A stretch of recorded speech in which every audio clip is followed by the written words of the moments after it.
Saya merasa sakit hati jika kemudian seperti pembicara satu orang barusan, bule dari Amerika katanya, yang 10 tahun ada di Indonesia, ternyata beliau itu tidak fasih berbahasa Indonesia. Bagaimana mungkin ini merupakan sebuah penjajahan? Seperti yang disampaikan barusan, tak satupun negara di dunia ini yang berani menjajah kita. Tak satupun bangsa superpower di dunia ini yang berani menjajah kita. Tetapi kemudian 10 tahun, bayangkan saudara-saudara, 10 tahun hidup di Indonesia, ternyata dia tidak tahu bahasa Indonesia. Apakah ini tidak merupakan sebuah penjajahan dan pengkerdilan masa depan anak bangsa kita? Bismillahirrahmanirrahim. Nama saya Sigit dari Bojonegoro. Menyangkut tema sekarang adalah hilangnya personalitas dan gagap identitas. Pertanyaan saya adalah bagaimana cara menemukan kembali personalitas kita agar kita tidak gagap dalam menentukan identitas kita. Terima kasih.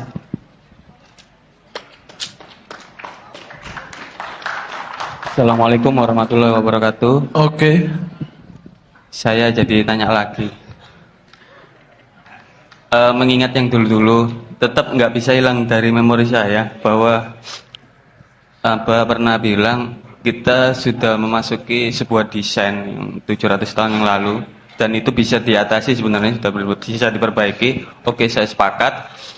Tetapi hari ini saya terbentur lagi sebuah problem masalah, sebuah pola pikir yang kalau dicontohkan Mas Abrang tadi, seekor gajah. Saya sepakat bahwa gajah itu kalau diikat sejak kecil, walaupun dia nanti sudah perkasa, besar, dia tidak bisa lepas dari ikatannya. Apakah ini nggak bisa diperbaiki? Tadi sudah dijawab sama Mas Abrang. Yang ingin saya sampaikan kepada yang terhormat Cak Nun, MHN Najib, apakah Indonesia atau kita ini benar-benar bisa mempunyai arti keberadaan kita kalau situasi yang kita amati di sini, baik di televisi maupun di dunia maya maupun dimanapun, di koran, di media sosial, di pembicaraan warung-warung antar teman, kita ini menjadi bangsa yang benar-benar apa ya, saya malu mengatakannya, nggak punya daya saing,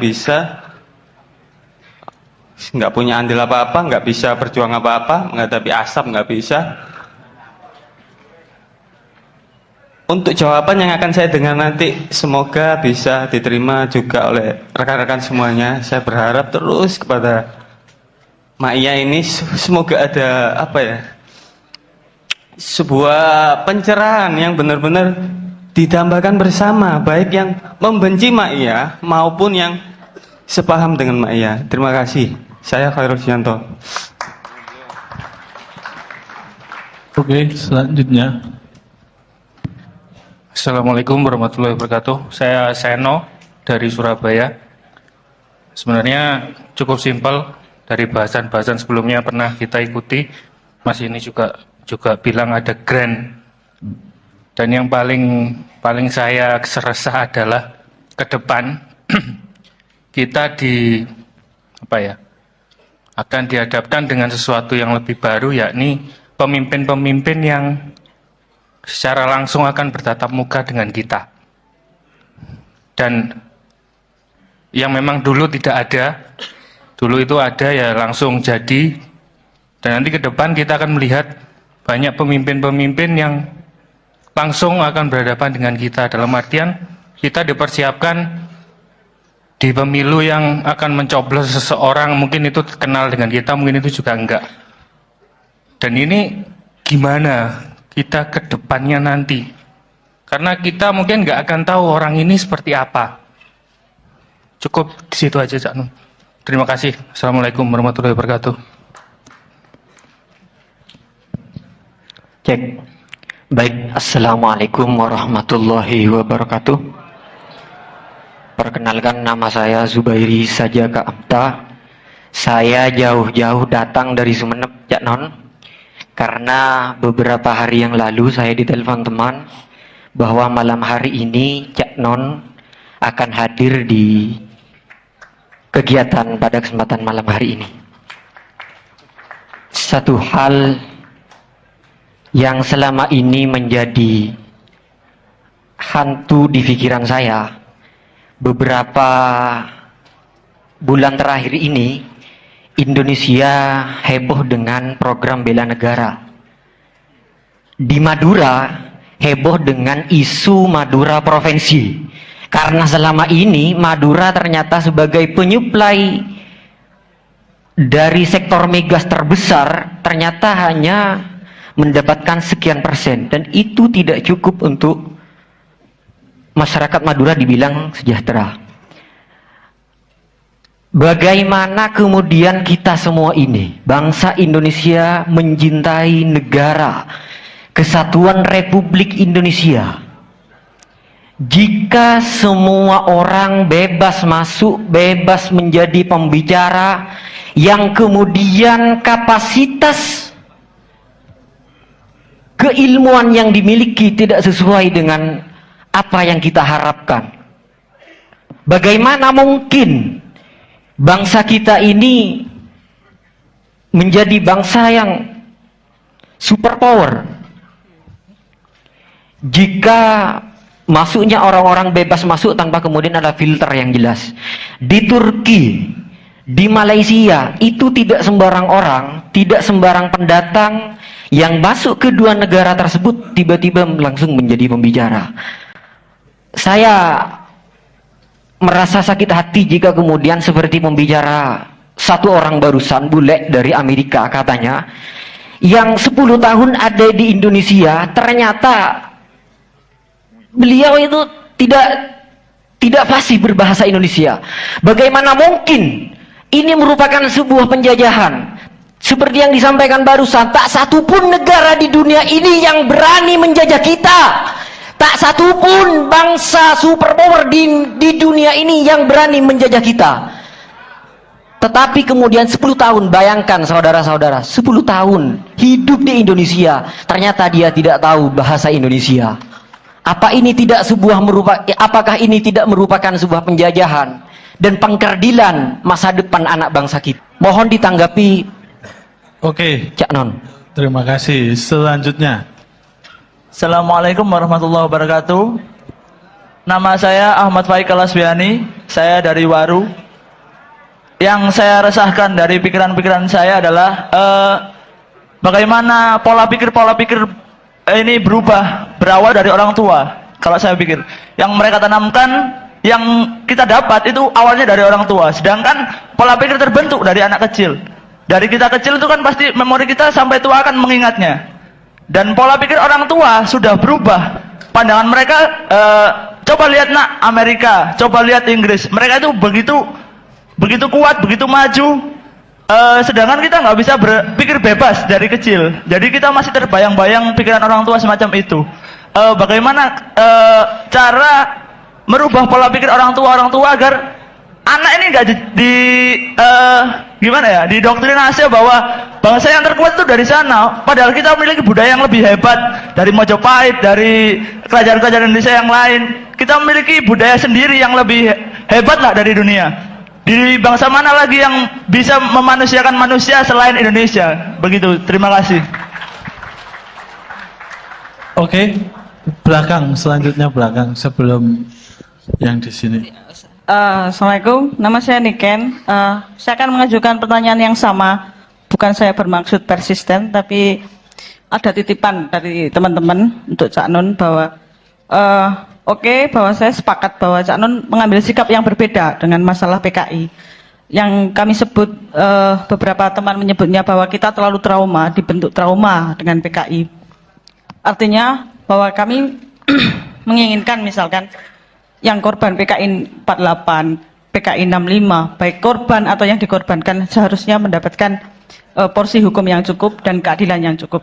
Itu menurut saya, menurut beberapa teman juga. Jadi saya pikir saya datang ke sini walaupun mungkin nantinya berbeda dengan Cak Nun, ya pasti akan istiqomah dengan perjuangan itu, bahwa Yang menjadi trauma adalah menjadi pelajaran dan bukan menjadi ketakutan, karena bangsa ini terlalu besar kalau hanya takut dengan komunis, karena bangsa ini punya Tuhan. Terima kasih.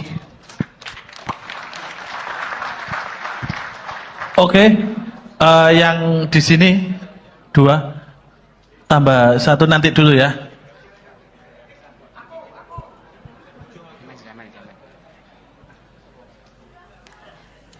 Assalamualaikum warahmatullahi wabarakatuh. Nama saya Dery dari Sidoarjo.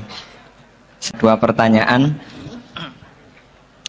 Yang pertama, dalam berbagi ilmu, ketika ada orang yang bertanya kepada kita khususnya tentang ilmu agama, dengan pengetahuan kita yang sangat minim, apakah kita harus menjawab atau bagaimana, dan apakah parameternya juga harus ada sebab, syarat, dan mani? Pertanyaan kedua dari saya, nggih, namine kula niki mendo-mendo menungsong ya. Nggih. Lah mbok menawi riyen-riyen niku wonten lelakon sing mangan sing mboten HE niku dos pundi kula bangsulaken. Ngoten mawon. Terima kasih. Sampean, Mas. Bismillahirrahmanirrahim. Assalamualaikum warahmatullahi wabarakatuh. Kula Saiful Bakri saking Cermeng Gresik. Alhamdulillah saged hadir teng mriki. Dari ajuan kontrak awal kita yang mayoritas muslim tidak terkontrak. Wa ma khalaqtul jinna wal insa illa liya'budun. Sudah terkontrak awalnya kan gitu. Terus kadang saya koreksi, apa benar saya ini manusia?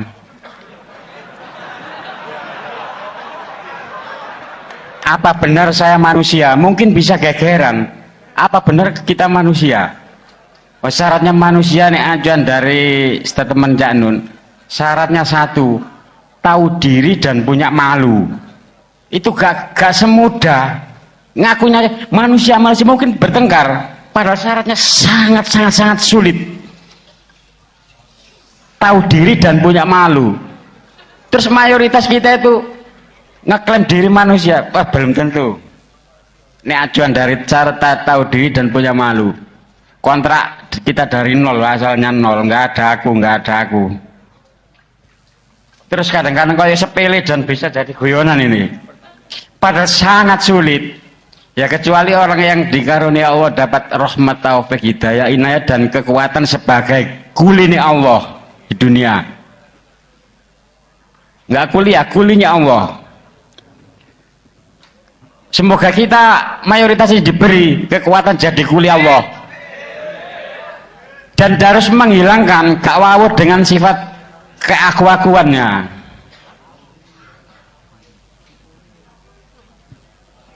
Semoga mendapat pencerahan dari Cak Nun yang lebih detail lagi. Saya serahkan kepada ahlinya. Sik Mas, anak telu mana iki Mas? Assalamualaikum Mbak Nun. Aku Indra teko Surabaya, ngapunten kula basa Surabayaan. Sing tak rasakno saiki aku gak iso ndelok Persibaya Cak Nun.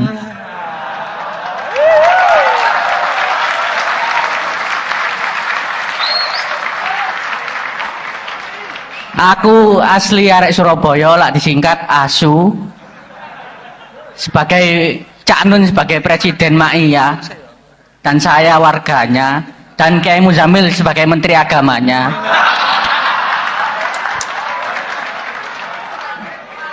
Saya mau tanya, mungkin Cak Nun juga tahu kabar Persibaya akhir-akhir ini. Persibaya mboyo apa critane Cak Nun? Kok pemain ini gak ono kabeh, ono sing pindah ono Makassar, disewa pemain liya, ilang sak kabeh-kabeh, ono sing gojek, ono sing dodol akik. Dadi bingung Cak Nun. Mosok kota-kota liyane niki Gresik enten, Malang enten, Jombang enten, Surabaya nandi bal-balane. Yang saya tanyakan kepada Cak Nun, endine sing salah Cak? sapa nih sing salah? Bonek iku wis mati-matian ya. Nyawa lho dikekno nang Persebaya.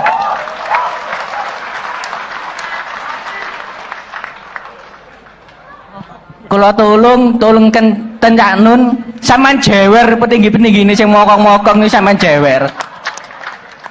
Wis pokoke Surabaya iki pengen bal-balane urip maneh Cak ngene lho. Wali kotane ngijukno taman-tamane tok, Persebaya gak dijukno. Lah padha ae. Pun, matur suwun. Assalamualaikum. Oke, waalaikumsalam. Loro mana sih, Mas? Assalamualaikum warahmatullahi wabarakatuh. Nggih. Saya nanggapi Kiai Uki tadi. Saya Eris dari Surabaya. Dari penyampaian investasi dan investor tadi, saya kok langsung punya gambaran selama ini yang diramehkan penawat dewi KP poso, KP opo pahalai. Nah, itu apakah kalau mindset tadi dengan bilang investasi dan investor, saya kok menemukan nih wong iki hilang rasa ikhlas ya apa atau diinvestasikan ibadah kita kepada Gusti Allah itu. Nah, apakah muncul perekonomian itu sudah memasuki ke nilai ibadah kita dan lain-lainnya seperti itu. Itu tadi pemikiran saya, monggo kalau kurang gimana nanti bisa dibenarkan. Terima kasih. Assalamualaikum. Terima kasih. Satu yang sisi sana terakhir. Bismillahirrahmanirrahim. Assalamualaikum warahmatullahi wabarakatuh.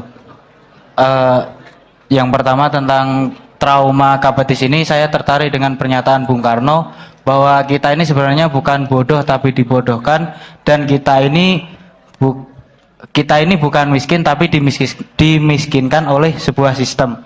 Nah, yang saya tanyakan yang pertama, bagaimana cara melawan trauma kabatis yang disebabkan oleh mental yang ditekan oleh suatu sistem yang menyebabkan pola pikir kita ini istilahnya layu sebelum berkembang. Terus untuk pertanyaan keduanya tentang pernyataan dosen yang pertama sebagai kehormatan dan yang kedua sebagai tanggung jawab. Nah, ini kan berlaku untuk semua profesi. Cuma intinya saja begitu. Untuk pertanyaannya, bagaimana cara membentengi pola pikir yang terbiasa terkotak-kotak untuk sesuatu yang baru tanpa menimbulkan penyimpangan atau pergesekan? Karena kita terbiasa dengan hal seperti itu. Terima kasih. Wassalamualaikum warahmatullahi wabarakatuh. Ya apa sih kan? Gini, misalnya gini, orang berdebat rokok, wah elek rokok, membunuhmu segala macam, wes jalannya cuma beberapa, satu mbok meneliti lengkap tentang rokok filter, rokok kretek, lahir rokok kretek tahun piro, sebabnya apa, itu kelahiran kuliner atau kelahiran medis atau kelahiran, diteliti terutama efek-efek rokok, teliti juga bahaya merokok, teliti juga bahaya tidak merokok, ya, yang adil ya. Kalau malas meneliti, oke, enggak masalah. Sama dengan Syiah, kalau mau ngerti Syiah, mau sini, dimulai dari Sakifah. Hari meninggalnya Rasulullah terjadi apa di Sakifah? Ya, kemudian kelak ada perang Siffin, perang Karbala, terus Hasan diracun, Husainnya dipenggal kepalanya badannya diseret lebih dari 1000 km dan seterusnya dipelajari. Tapi saya tahu kita semua malas belajar. Oke, kalau malas belajar pakai common sense itu akal sehat sehari-hari. Mungkinkah ada orang yang pasti benar 100%? Mungkinkah ada orang yang pasti salah 100%? Tidak ada, kecuali Allah, malaikat dan Rasulullah. Semua yang lain itu ono salahe, ono bendere, kan begitu. Syiah ono salahe mesti ono bendere. Masa anggar Syiah iki mesti salah, nek ngoyo mendukur. Lho gak. Nek ngising ngene crot ngono ya gak. Mentang-mentang Syiah terus nek ngising ya salah ngono. Aku gak bela Syiah, gak bela apa, gak ro Syiah, gak ro apa, gak urusan karo Syiah, gak urusan karo sini. Aku urusan karo Allah, karo Kanjeng Nabi. Kalian juga menuhankan Sunni, menuhankan apa? Mengagamakan Sunni, mengagamakan Syiah, mengagamakan NU. Takut kehilangan NU yang tidak berani toh? NU bubar tidak berani toh? Muhammadiyah hilang tidak berani toh? Padahal boleh tidak ada NU, boleh tidak ada Muhammadiyah, yang penting ada Allah, Rasulullah, Islam. Kan begitu. Takut kehilangan Indonesia toh? Udah arek-arek bisa. Oke, kalau malas belajar tentang rokok, tentang Syiah misalnya, pakai common sense. Kesehatan itu bersifat individual. Ono wong sing nek mangan sego kena gula, ono sing mangan sego gak kena gula. Jadi tidak bisa disebut sego nggarai loro gula, gak sih. Untuk siapa dulu? Ya tak gak? Ono wong ngombe kopi titik gak iso turu. Ono wong ngombe kopi 3 gelas ngangler turu ya ono. Kesehatan itu individual. Jadi saran saya bukan ngerokok atau tidak merokok, bukan makan nasihat. Saran saya adalah fahamilah dirimu, fahamilah ciri-cirimu yang Allah ciptakan. Sehingga kamu tahu kapan makan nasi, kapan tidak makan nasi, kapan puasa, kapan tidak, merokok atau tidak, keputusanmu secara berdaulat, dan kamu yang mengukur dirimu sendiri. Gitu loh. Tidak ada ilmu kesehatan objektif, itu tidak ada. Ono wong diobati kudune waras malah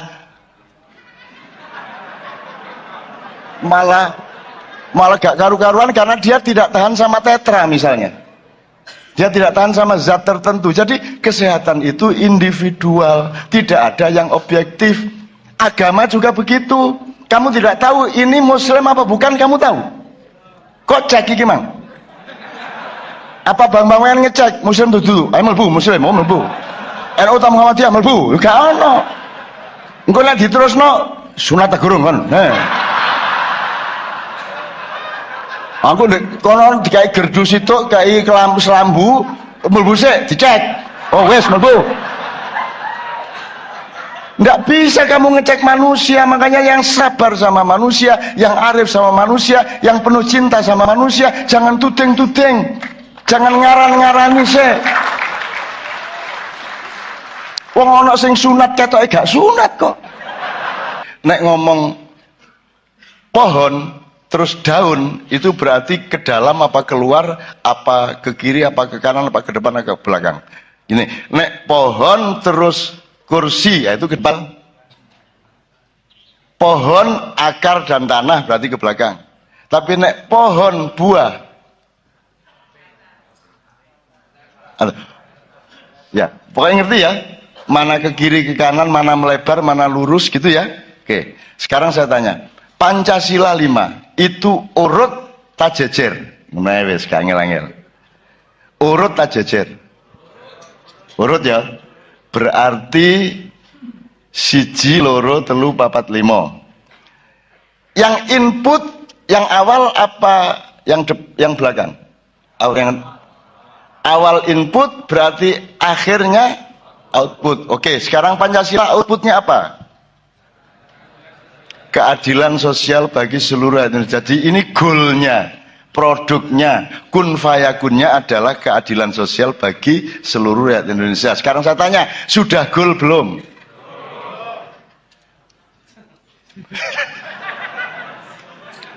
Diguyu karo Medina. Sudah goal belum? Pak Suko, kalau disebut tingkat tidak goalnya itu wajar atau nemen? Kalau yang mengatakan nemen saya kira fitnah. Yang betul sangat nemen. Oke, kalau kita transfer ke angka, berarti tidak goalnya keadilan sosial sila kelima itu pada tingkat 0 atau minus? Oke, berarti nek standar 0. Menurut gak gol. Iki gak gol, iki minus iki. Gitu ya, wong kudune gol gak gol. Gitu. Minus iki kira-kira 3, 4, 5, 4. Ya. Oke, 4. Kalau kita pakai jenjang 5 sila, berarti 4. Oke. Kalau tidak gol berarti yang salah kalau tidak strikernya. operan dari gelandangnya tidak terjadi, atau pemain belakangnya tidak mampu menang sehingga tidak ada akselerasi bola ke depan kan gitu. Jadi kalau sila 5 tidak tercapai, berarti ada yang salah dengan sila keempat. Benar nggak? Apa sila keempat? Kerakyatan yang dipimpin oleh nganggo iku cek nganggo mikrofon lagi. Kon kok mangap-mangap ternyata lah aku lagi karo nek napal. Kerakyatan yang dipimpin oleh hikmat kebijaksanaan dalam permusyawaratan perwakilan. Oh, tepuk tangan. Betul. Oke. Gini, sekarang kita belok dikit ke kiri atau ke kanan dikit sekedar untuk memahami lebih jelas dengan jarak dari sila keempat. Kalau Anda memahami negara, itu tergambarkan oleh sila yang mana? Mikrofon. Ini saya lebih jelas. Kalau ketuhanan yang Maha Esa itu mengasosiasikan negara apa tidak? Tidak. Nomor 2, kemanusiaan adil dan beradab negara apa bukan? Atau belum? Belum. Masih cair kan? Masih cair. Negara kan ada bangunannya yang padat. Nomor 3, persatuan Indonesia sudah negara belum? Hampir. Meh negara.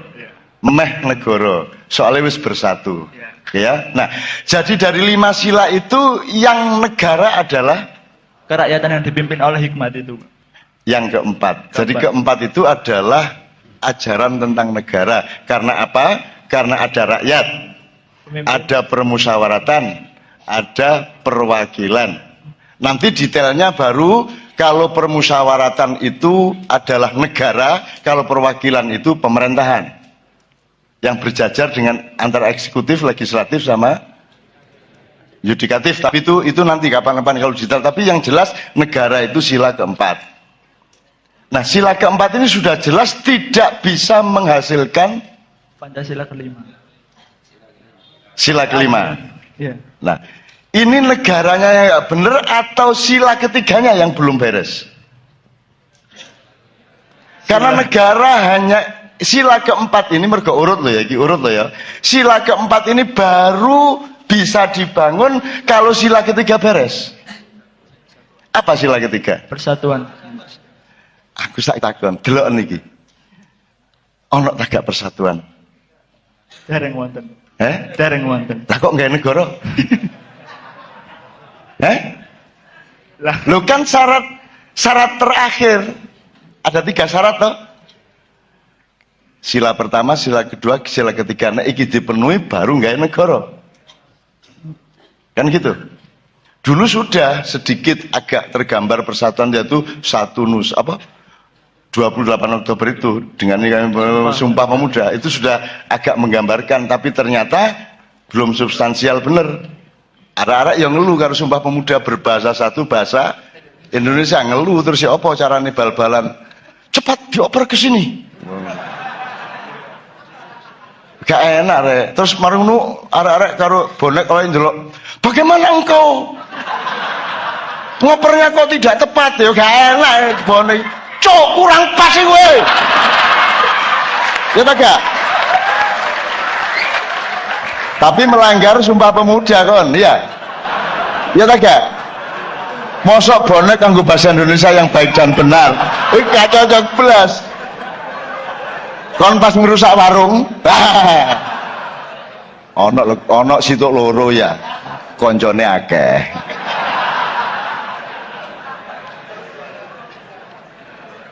Jadi Sumpah Pemuda itu yang nggak mateng, nggak mateng. Berbangsa satu bangsa Indonesia itu juga oke, ngerti maksudnya, tetapi itu tidak mengapresiasi kebesaran bangsa-bangsa Indonesia karena bangsa Indonesia itu nggak satu. Kita tuh bangsa Madura, bangsa Indonesia. Mosok Jawa sama Madura itu satu bangsa? Kan Jawa itu bangsa, Madura itu bangsa. Wah jelas bedanya itu, jelas banget. Wah sekarang yang namanya Benelux ya, Benelux itu Belanda, Luxembourg sama Belgia. Itu bahasanya sama, orangnya sama, itu disebut 3 bangsa. Mosok Jawa karo Madura iki sak bangsa. Gurung meneh Lombok, Bali, ya. Bugis, itu adalah bangsa-bangsa. Jadi yang tepat itu adalah United Nation of Indonesia. Persatuan persemakmuran bangsa-bangsa Indonesia. Antara bangsa Madura, Madura itu siji-siji kok. Ono Madura Bangkalan, ono Madura Sumenep ya toh. Nek di Bangkalan itu kerasnya gak karu-karuan, nek Sumenep halusnya gak karu-karuan. Sumenep itu sampai Bupati Sumenep itu zaman biyen gak saiki. Iku nek ditelepon Raja Solo itu sujud, padahal ditelepon loh. Ono kring, siapa nih? Ngarso dalam Jogja. Oh iya. Padahal di telepon lu wis sujud. Iku Sumenep. Hormat saking takzimnya. Gitu. Nek Bangkalan gak gelem, Bangkalan semakin aneh toh. Mestinya semakin dekat Jawa semakin halus. Ini enggak. Semakin jauh dari Jawa semakin halus. Ini kan pembalikan logika sosiologi. Kan mestinya yang halus Bangkalan, agak sedikit kasar Sampang, baru Pamekasan, baru yang paling kasar Sumenep. Seharusnya gitu enggak, ini terbalik. Coba, kalau enggak bangsa yang unik, kan gitu. Jadi makanya Madura itu sebuah bangsa tersendiri. Udah, enggak bisa sudah di Amerika gak bisa hilang Madura nih kok. Gak iso, bahasa Inggrisnya bahasa Inggris Madura kok. Aku gak bisa nirokno, pokoknya semua naik lah. Ya, oke, kita teruskan Pancasila. Berarti sekarang persatuan Indonesia dibanding 45 turun atau naik atau pancet? Turun. Mudune nemen tak gak? Oke. Ya apa gak nemen? Wong saiki iki cacat-cacatan, tuding-tudingan. NU gak bersatu coba. Pak wis. NU loh, durung Indonesia. NU loh gak bersatu. Ya Pak Muzamil ya.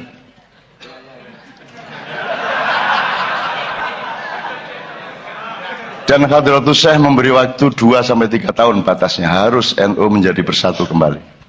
Hadratus Syekh Hasyim Asy'ari almarhum memberi batas. Beliau kirim surat dari alam barzah. Lu serius. Perkara metode teknologisnya monggo, tidak ada masalah, tapi pokoknya intinya seperti itu, batasnya. Nah, contoh tidak bersatunya ini kan tidak usah kita sebut ya. Presiden sama wakil presiden kompak enggak? Loh. Jangankan bangsa Indonesia, gitu loh. Pak Suko sama dosen-dosen UNER lain kompak enggak? Oke, kita introspeksi ya. Oke, sila kelima mana mungkin tercapai wong negaranya belum negara. Ini banyak loh penjelasannya, panjang ya, tapi nggak usah sekarang. Tapi bagaimana kok dituntut menjadi negara bener, wong bersatu aja belum? Bagaimana mau bersatu, wong beradab aja belum? Yang nomor 2 apa? Kemanusiaan yang adil dan beradab. Oke, sekarang kalau kita kita tarik garis ke fungsionarisnya. Jadi kalau sila keempat itu yang berfungsi adalah pejabat-pejabat negara dan pemerintah. Kalau sila yang ketiga yang berfungsi adalah parpol-parpol dan ormas-ormas. Benar nggak? Mereka lah yang membangun persatuan. Seharusnya. Nah, sila kedua adalah dunia pendidikan. Yang menciptakan manusia yang beradab, ya toh? Makanya di Padang Bulan ada workshop atau ekstrakurikuler sebulan sekali untuk seluruh siswa SMK, namanya Takdib Padang Bulan. Takdib itu proses pemberadaban dengan kurikulum tersendiri khusus yang kita bikin, gitu.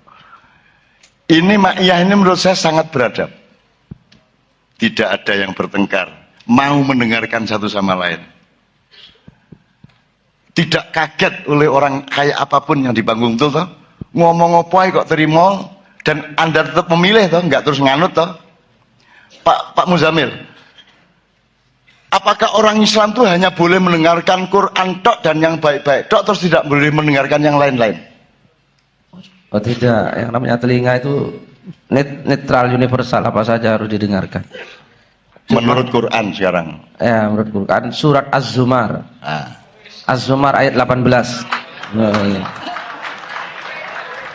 Ya jok nemen-nemen olehmu kagum gua wis tak kandhani ndek mburi mang ngono ya. Jok nemen-nemen.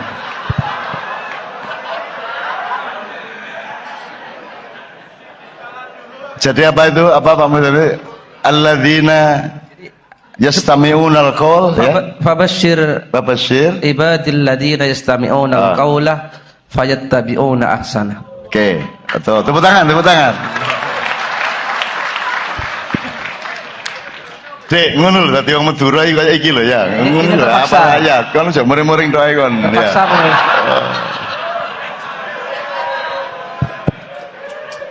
Pak Muzamil itu tak kasih tahu ya, dia itu orang yang membenci dia didatangi, itu Pak Muzamil. Habib-habib yang keras-keras yang mengharam-haramkan dia itu didatangi dengan Habibnya ngeluh tau ndak sih? Iki anak daya sing tak buwenci malah ning ngarepe lawang ngene ngene. Ngono ya apa coba? Apa bisa meneruskan kebenciannya? Kan tidak bisa lawan Pak Muzamil. Katanya meneh-meneh di ngarepe neraka yang ngono. Malaikat Muzamil.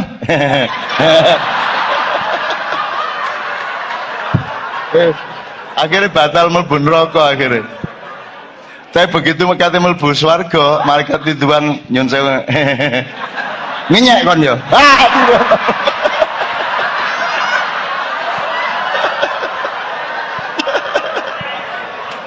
Oke. Fabashir ibadil ladzina yastami'una al-qaula. Ma makna fabashir? Maka berilah kabar gembira. Gembirakanlah. Iya. Ya, gembirakanlah. Teman-teman sekalian, tolong diingat-ingat terus bahwa Allah memberikan ajaran-ajarannya itu nomor satu untuk mengembirakanmu. Jadi kalau orang Islam menjalani Islam tidak keluar kegembiraannya, berarti ada yang salah. Mbuh beke, mbuh kipere, mbuh apane mesti ono sing salah. Mulane kan Anda gembira pol di sini toh. Pol gembiranya. Bahwa ada meso, ada macam-macam itu cara saya untuk menghalangi Anda jangan sampai mensekte-sektekan saya, mengkultus-kultuskan saya, memberhalakan saya. Semakin saya ngomong buruk, semakin Anda batal mengkultuskan saya, betul enggak? Jadi saya menyelamatkan Anda semua dari kesyirikan. Jadi mesohku iku bermanfaat untuk menghalangi Anda menyembah berhala. Semakin akeh misuhe semakin dhuwur ganjarane. Ngono kira-kira. Jarno cek bingung kiai-kiai iki. Nek gak gembira gaya apa kon mlebu Islam iku sembayang betutut ae. Jalo, seperti yang pertanyaan tadi ya. Kok minta aja gitu. Anda masuk surga aku ngerti saiki ketoke. Apa sebab kabeh kepengin swarga terus dipamerno kalau ini masuk surga ngono ta? Aku roh itu psikologi ini karena Anda merasa miskin di dunia. Terus mesti gambarno swarga mesti omahku apik. Duwe pesawat pribadi. Bojone 2.500 ayu-ayu. Ngono. Jadi sebenarnya kan bisa jadi keinginan masuk surga itu adalah aspirasi materialismenya manusia karena membayangkan surga itu materi, kan begitu, betul enggak? Ayo, mulane aku kan tidak menganjurkan Anda masuk surga. Yang saya anjurkan adalah ridhoilah semua ketentuan Allah. Insya Allah engkau akan mendapat ridho Allah dan otomatis dilebokno swarga. Jadi bukan goalnya adalah surga, goalnya adalah ridho Allah. Efeknya surga, ngono cara berpikir, ngono rek ya.